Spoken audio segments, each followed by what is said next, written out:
అధ్యక్ష,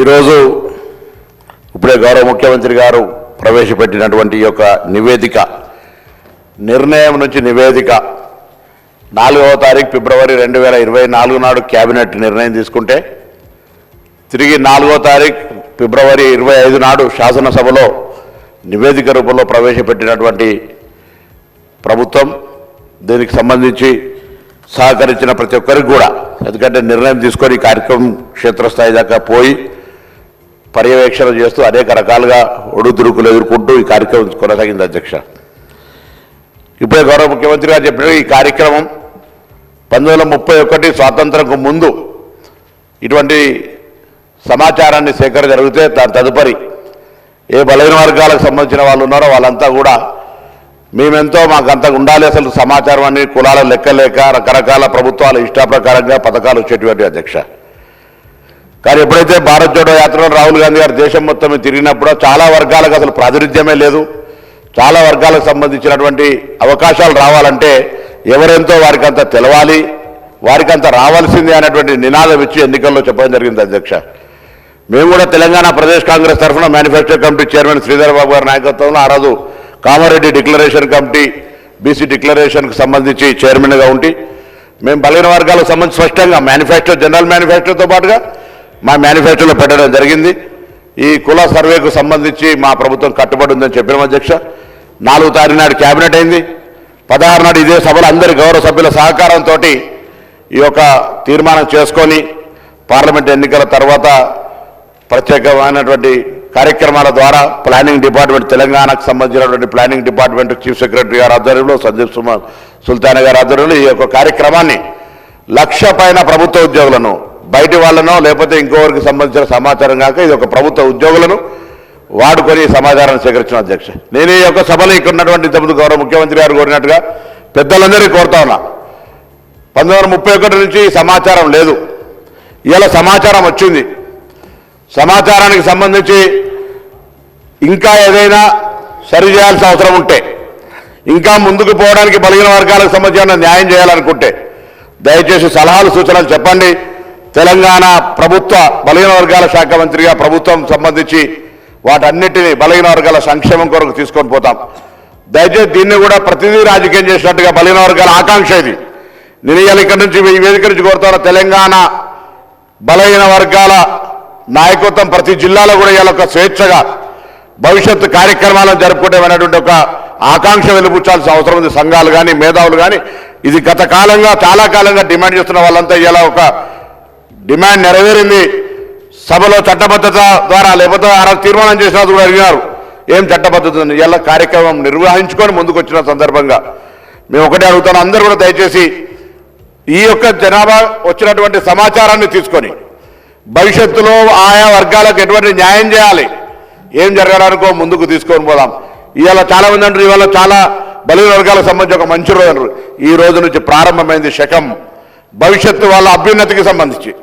ఈ ప్రభుత్వంతో పాటుగా భవిష్యత్తులో ఎక్కడైనా ఏడైనా ఈ దేశానికి రోల్ మోడల్గా తెలంగాణ ప్రభుత్వం తీసుకున్నటువంటి యొక్క సమాచార సేకరణ బరాబర్ తెలంగాణ రాష్ట్ర యొక్క తీసుకున్నటువంటి కార్యక్రమం యావత్ దేశంలో. నిన్న కూడా గౌరవ ఫ్లోరం లీడర్ రాహుల్ గాంధీ గారు పార్లమెంటు వేదికగా చెప్పినారు, తెలంగాణ ప్రభుత్వం తీసుకుంటున్న చర్యల్ని ఇది తెలంగాణ ప్రభుత్వంకే కాదు, తెలంగాణ ప్రాతినిధ్యం వహిస్తున్న ప్రజాప్రతినిధికి కూడా గౌరవం అనే మాట చెప్తున్నారు. ఇటువంటి ఒక అవకాశాన్ని కల్పించడానికి అందరూ కూడా అధికార పక్షమా, ప్రతిపక్షమా, మిత్రపక్షమా, ఇంకొక విపక్షమా సంబంధాలు అందరూ కూడా ఇలా నిజంగా బలహీన వర్గాలకు సంబంధించి గొత్తెత్తి వారికి న్యాయం చేయాలనే డిమాండ్ చేసే ప్రతి రాజకీయ పార్టీ దీన్ని స్వాగతించి దీని భవిష్యత్తు ప్రణాళికకు సలహాలు ఇచ్చి కార్యక్రమాన్ని ఏ విధంగా తీసుకుపోవాలి అనేటువంటి మాట చెప్పి ముందుకు పోవాలని కోరుతాను. ఎందుకంటే ఇది ఒక డైరెక్షన్.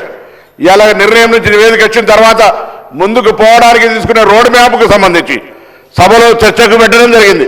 దీని ద్వారా రోడ్ మ్యాప్ నిర్ణయించినట్టయితే భవిష్యత్తులో అందరికీ ఒక మంచి మార్గదర్శనం దొరుకుతుంది.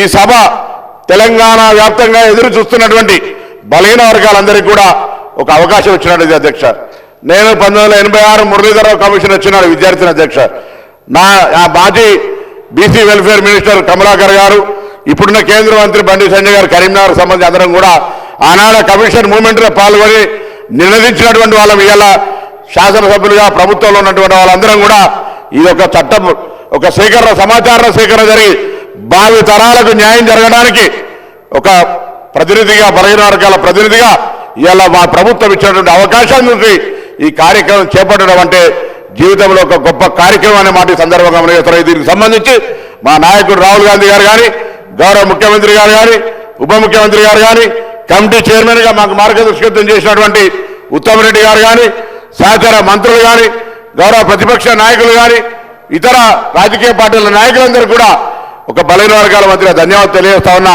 దయచేసి భవిష్యత్ సంబంధించి కొత్త చెప్తా ఉన్నారు, అక్కడక్కడ పత్రికలు చూస్తా ఉన్నాం. వాస్తవంగా 1931 ముందు తర్వాత ఎక్కడ కూడా బీసీలకు సంబంధించిన లెక్క లేదు అధ్యక్ష. చాలా మంది చెప్తున్నారు గతం కంటే తక్కువ ఉంటే, గతం కంటే తక్కువ ముచ్చటకు రానే రాదు, ఇప్పటివరకు లెక్కనే లేదు కదా. లెక్కనే లేనప్పుడు ఇలా జరుగుతున్న లెక్క రేపు కొలమానం అవుతుంది. దీనికి సంబంధించి ఎక్కడైనా ఇంకా భవిష్యత్తులో మళ్ళీ 5 సంవత్సరాలకు 10 సంవత్సరాలకు కులగణన జరిగే సందర్భంలో అటువంటప్పుడు తప్పకుండా మార్పు అవసరం అనుకున్నాడు. పెరిగిన జనాభా ప్రకారంగా వస్తుంది. ఇవాళ జరిగినటువంటి ప్రక్రియ ప్రతి ఇంటికి పోయి ఎవరైనా సహకరించకపోతే సహకరించి ఉండకపోవచ్చు, కానీ సహకరించిన ప్రతి వ్యక్తి దగ్గర వారిచ్చినటువంటి స్వచ్ఛంద సమాచారాన్ని తీసుకొని ఇవాళ ఇంత పెద్ద ఎత్తున ఒక నివేదిక తయారు చేసి 4 వాల్యూమ్స్గా సబ్ కమిటీకి సమర్పించినారు. సబ్ కమిటీ కేబినెట్ అప్రూవ్ చేసుకొని ఇవాళ సభ్యుల ముందు చూస్తారు. ఇంత పారదర్శకంగా, న్యాయబద్ధంగా బలహీన వర్గాలకు న్యాయం చేయాలనే చిత్తశుద్ధి కాంగ్రెస్ పార్టీలో ఉంది కాబట్టి కార్యక్రమం తీసుకోబోతున్నాం అధ్యక్ష. 2011 సెన్సస్ ప్రకారంగా తీసుకున్నట్టయితే ఇవాళ 2025 ఈ యొక్క కుల సర్వేకి సంబంధించి తీసుకుంటే ఎందుకో కొంత అక్కడిక్కడ మాట్లాడుతున్న దానికి ముందే సరిచేసే ప్రయత్నం చేయడానికి నేను వాళ్ళంతా సహకరించమని కోరడానికి లెక్క చెప్తా ఉన్నాను అధ్యక్ష. 2011 జనరల్ సర్వేలో ఆనాడు తెలంగాణకు సంబంధించిన లెక్క తీస్తే 3,50,00,000 మంది ఉండరు అధ్యక్ష. ఇలా 3,70,00,000 మంది ఉండరు అధ్యక్ష. దానికి అనుగుణంగా కేంద్రం నుంచి అనేకమైనటువంటి జనాభా ప్రాతిపదికన దక్షిణ భారతదేశ, ఉత్తర భారతదేశానికి సంబంధించిన లెక్క తీసుకుంటే కూడా మన ప్రాంతం అంతా కూడా దక్షిణ భారతదేశంలో కుటుంబ నియంత్రణకు సంబంధించి ఎక్కువ పాటించడంతో నేషనల్ యావరేజ్లో మనం తక్కువ ఉండి ఇలా 20 లక్షల జనాభా పెరిగింది. ఇంకా రాను తరుగుతున్న కొద్ది ఇంకా తక్కువైనటువంటి పరిస్థితి కుటుంబ నియంత్రణలో అవేర్నెస్ దక్షిణ భారతదేశంలో ఉన్నటువంటి విధానాల వల్ల ప్రక్రియ జరుగుతోంది అధ్యక్ష. తప్పకుండా ఇలా తప్పుడు లెక్క చెప్పే అవసరమే లేదు. ఇంత చిత్తశుద్ధిగా దాదాపు 160 కోట్ల రూపాయలు ఖర్చు పెట్టి 1,00,000 మంది ఉద్యోగులను ఉపయోగించుకొని మొత్తం ప్రభుత్వం నేటికి 100% ఒక సచ్చీలతతోటి మంచి మనసుతోటి కాంగ్రెస్ పార్టీ విధానాన్ని తీసుకొని పోయింది అధ్యక్ష. నేను మళ్ళీ కోరుతా ఉన్నా, ఏదైనా అంశం ఉంటే తప్పకుండా మంచి సలహా ఇవ్వండి. డెఫినెట్లీ దాన్ని సానుకూలంగా తీసుకుపోయేటువంటి బాధ్యత తప్పకుండా బలహీన వర్గాలకు నిజంగా న్యాయం జరగాలని అనుకుంటే, బలహీన వర్గాల వారికి ప్రభుత్వం భవిష్యత్తు కార్యక్రమం మంచి కార్యాచరణ తీసుకొని పోవాలనుకుంటే అన్ని రకాల సలహాలను స్వీకరించడానికి సిద్ధంగా ఉన్నాం. దయచేసి అందరినీ కూడా గౌరవ సభ్యులందరినీ హృదయపూర్వకంగా కోరుతా ఉన్నా. దీన్ని కూడా రాజకీయం చేసి నేను పొద్దున కూడా మాట్లాడుతుంటే దయచేసి ఇది ఒక సున్నితమైన అంశం. చాలా కాలంగా ఆవేదనతోటి ఎంతో మంది మేధావులు, ఎంతో మంది ఉద్యమకారులు, విద్యార్థి నాయకులు ఈ అంశం గురించి ఉద్యమిస్తే ఇవాళ రాహుల్ గాంధీ గారి ఆలోచనకు అనుగుణంగా ఈ ముఖ్యమంత్రి రేవంత్ రెడ్డి గారు మిగతా అందరూ కూడా కలిసి ఎవరెంతో వారికంతా అనేది తెలవాల్సిందే, దాని కొరకు ఎటువంటి బేషిజం లేదు అనే ఆలోచనతోటి ఇవాళ ఈ కార్యక్రమం తీసుకోబడ్డది అధ్యక్ష.